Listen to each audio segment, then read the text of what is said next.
Good morning, folks. Let's quickly note a returning massive sunspot group still behind the limb, firing CMEs. Can't wait to see if she's still enormous. Meanwhile, on the Earth-facing disk, it was a relatively calm day, but back at Earth, it was a very different story. Looking at 3 days of solar wind, we see the jolt identified yesterday as the CME from the X-flare 4 days ago, ramping telemetry across the board, and one of the best pieces of evidence of it is a Forbush decrease, a cosmic ray dropout that occurs during CME impact as the cloud of plasma surrounds Earth and temporarily acts like a second magnetosphere blocking the galactic radiation. Luckily, everything about the interplanetary shockwave impact was minor to moderate.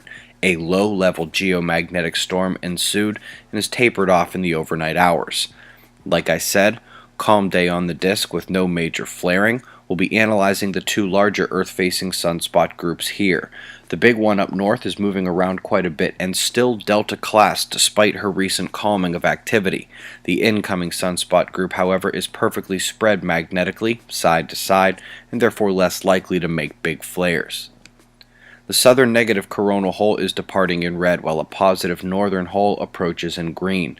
We've been eyeing that one since its far edge crested the limb into view, and now it is just about Earth-facing and already on the Earth-facing fourth of the star.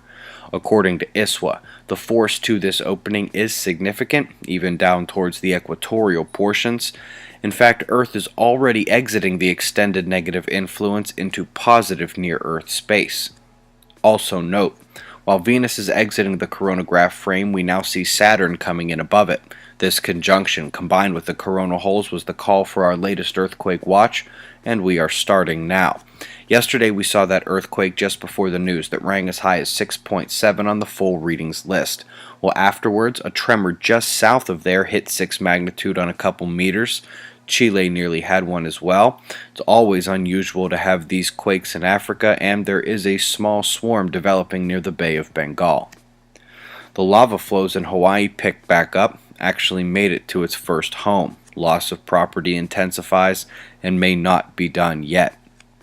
Right now, there is a low near the Great Lakes driving southward on the western edge, but it is also reinforced by a low to the north near the same longitude pulling from even deeper into the Arctic, and a high pressure node to the west keeping that flow tight.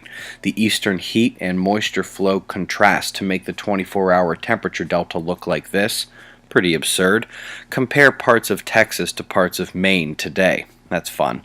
The eastern convergence will have thunderstorms today, with the snow and Arctic blast coming in right behind it. It's already started, with records in jeopardy in Minnesota and throughout more than half the country in the coming days. Let's also quickly take a look at our overnight lows heading into tomorrow. In Europe, the North Atlantic flow shifted a bit east towards land and stole the lion's share from the northern flow out of the Mediterranean. While flash flooding is possible anywhere in purple, the storm zones stick to the southern portions of those convergences. Down under, the Antarctic low reaches around back up to New Zealand there.